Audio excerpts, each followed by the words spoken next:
Night before this trip started, I had a mission up on Pikes Peak to rescue a couple of lost hikers that were underprepared up there. So my first night was sleepless and wore me out before this trip even began.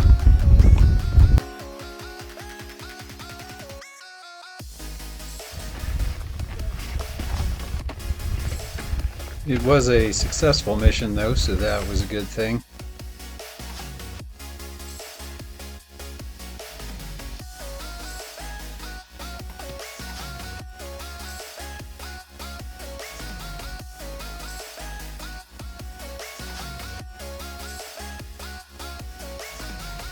Our first hike Ellie had planned was a big one. We hiked Lower Red Breaks Canyon, Upper Red Breaks Canyon, and then over to a pretty cool formation called the Cosmic Ashtray that's formed by the swirling winds.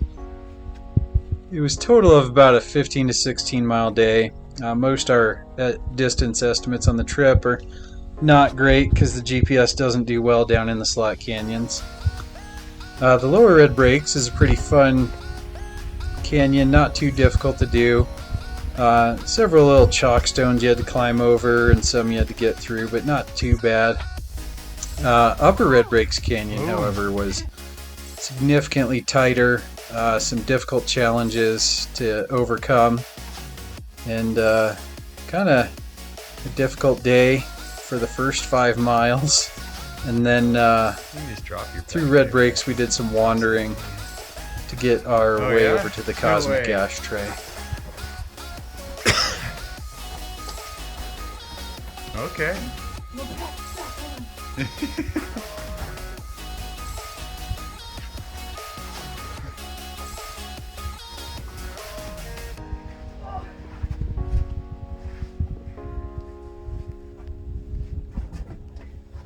Woohoo!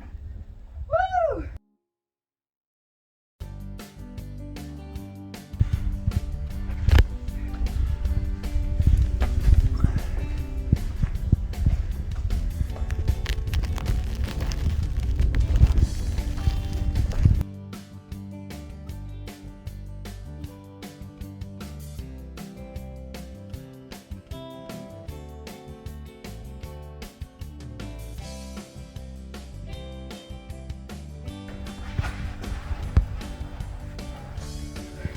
That was hard. That is a tight spot.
How many miles of this?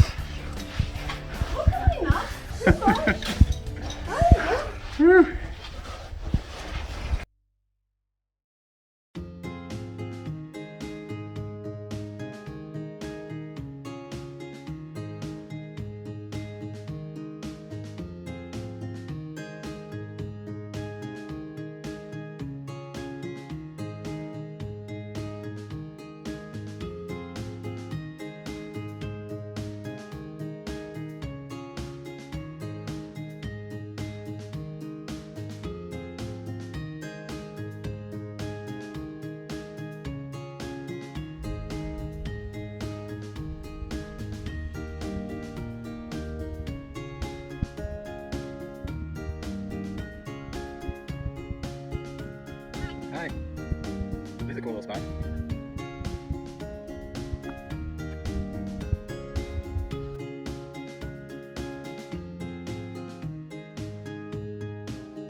Day 2 was an easier day. We were hiking to some what we call tourist-friendly canyons, the Zebra Slot Canyon being the first. Very similar rocks to the Wave, but no reservation or lottery process required for that one. And then we cut over to a canyon called the Tunnel Canyon, which we'd been warned can sometimes fill with water, but this year the sand level in it was pretty high, so there was no issue with water. It was a pretty easy hike. Beautiful scenery in the area. Somebody's gear.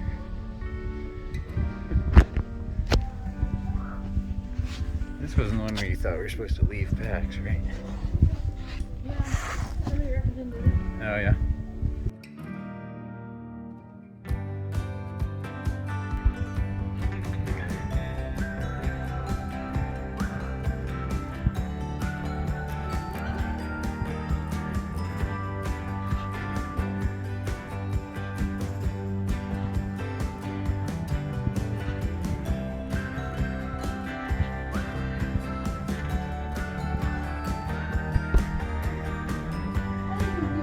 There's some good knobs in the wall if you want to do it.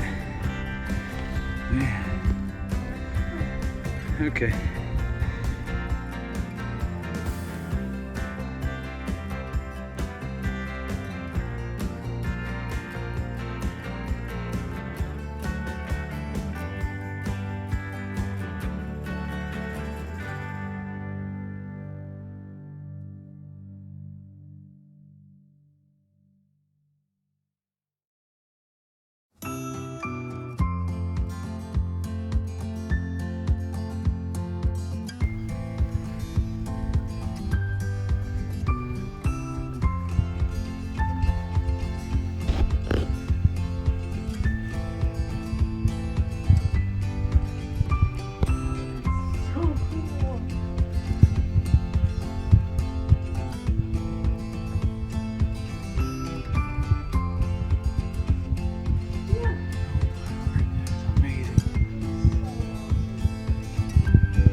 Ellie! Not much of an echo. No.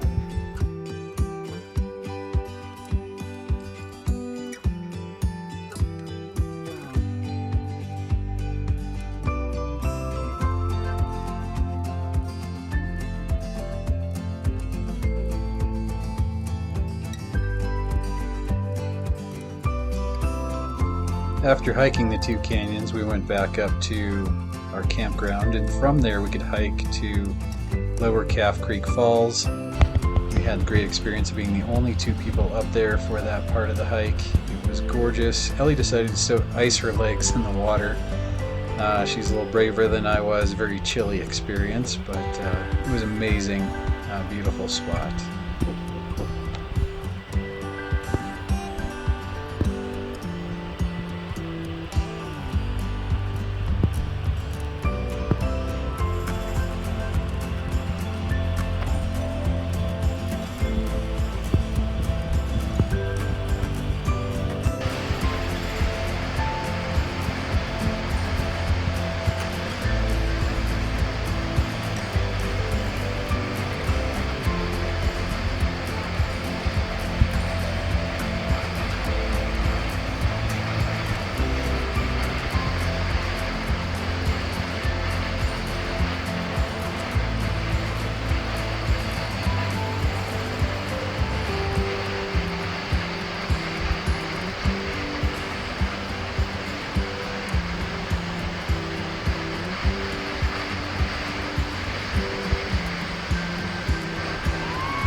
Day 3 was a hike to Bighorn Canyon.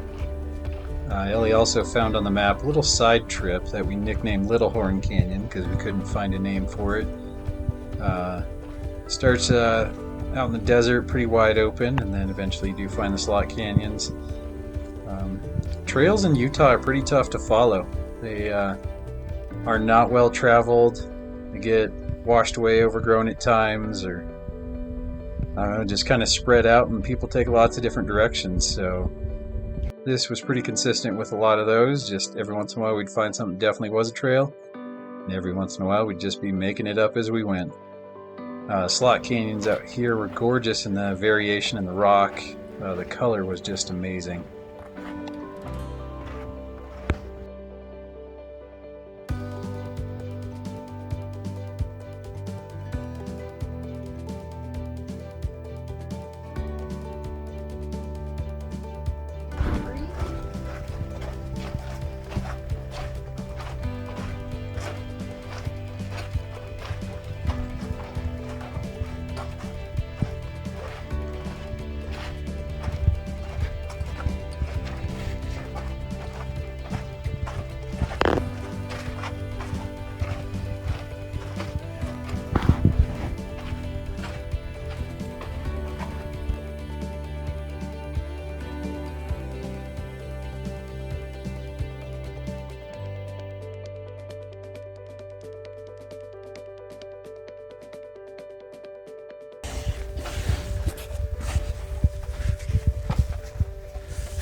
After the slot canyons, Ellie had found relatively short hike to some fairly well preserved petroglyphs.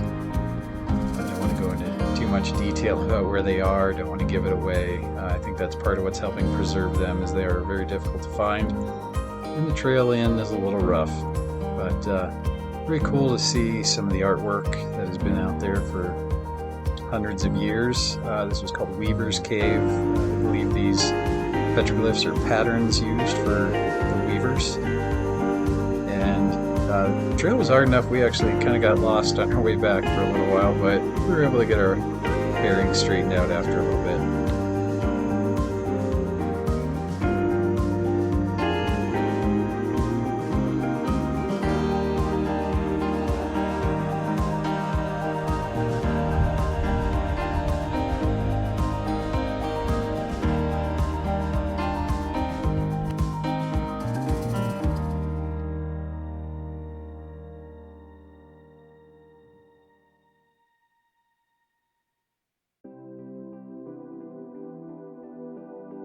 Our original plan for day 4 was to hike Neon Canyon. However, there was overcast skies and some forecast of rain, and the last place we wanted to be in any rain was Neon Canyon. So Ellie had some backup hikes planned. We did a hike to some more petroglyphs that were right off the side of the highway. Unfortunately, because they are that close and accessible, most of them had been vandalized, but still very interesting to visit.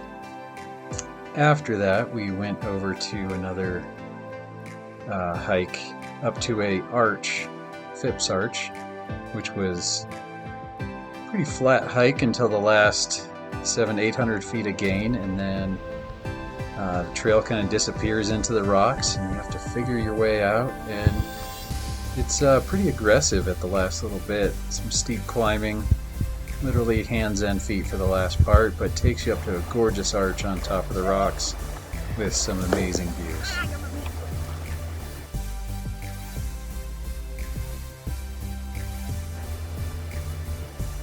River's the trail again. Comes down, ends in some ice. Chilly.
Gate.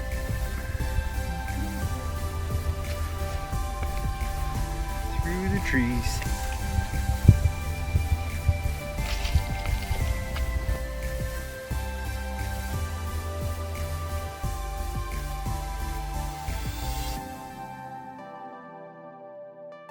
Fortunately, on our last day of the trip, we were blessed with some gorgeous weather.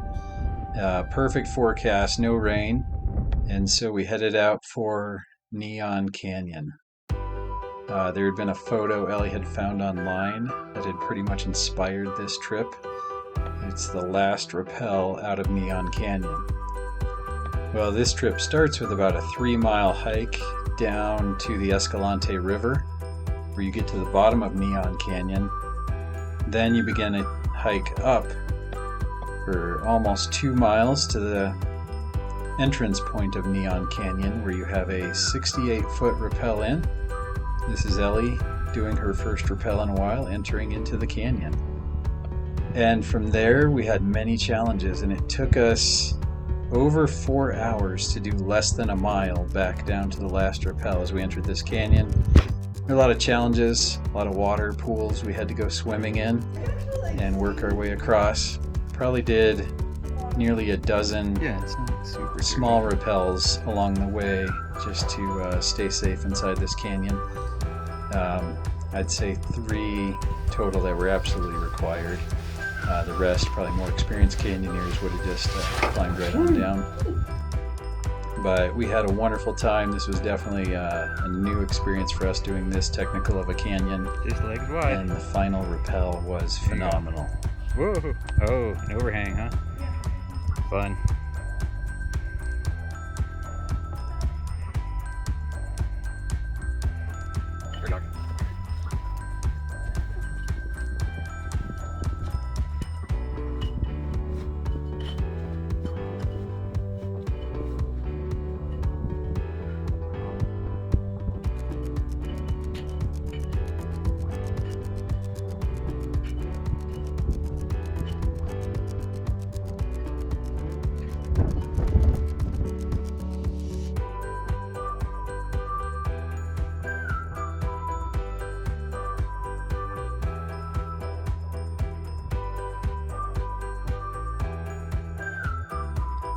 This is the final rappel. It's an 85-foot rappel into a pool of water into a place called the Golden Cathedral, and it was just gorgeous there. The pictures and the video just obviously don't do it any justice what the experience really was.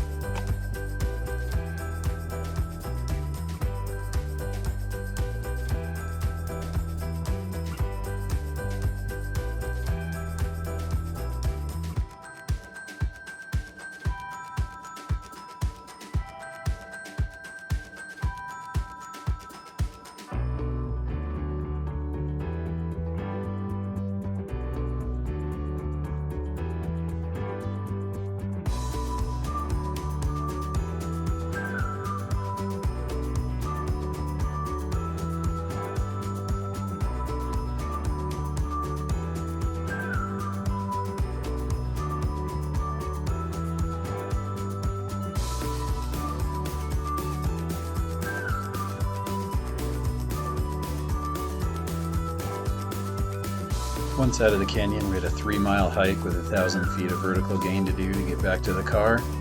It was a pretty long slog of a hike, carrying especially our wet gear now. My rope alone when wet weighs about 16 pounds, so we were tired but just kept moving and had just enough day left.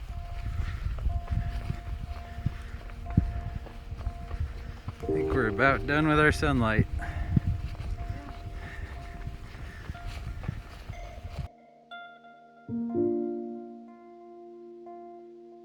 It had been an amazing trip, and all that remained was a 10-hour drive the next day back home. Ellie had definitely, as promised, upped our game a little bit on the slot canyons.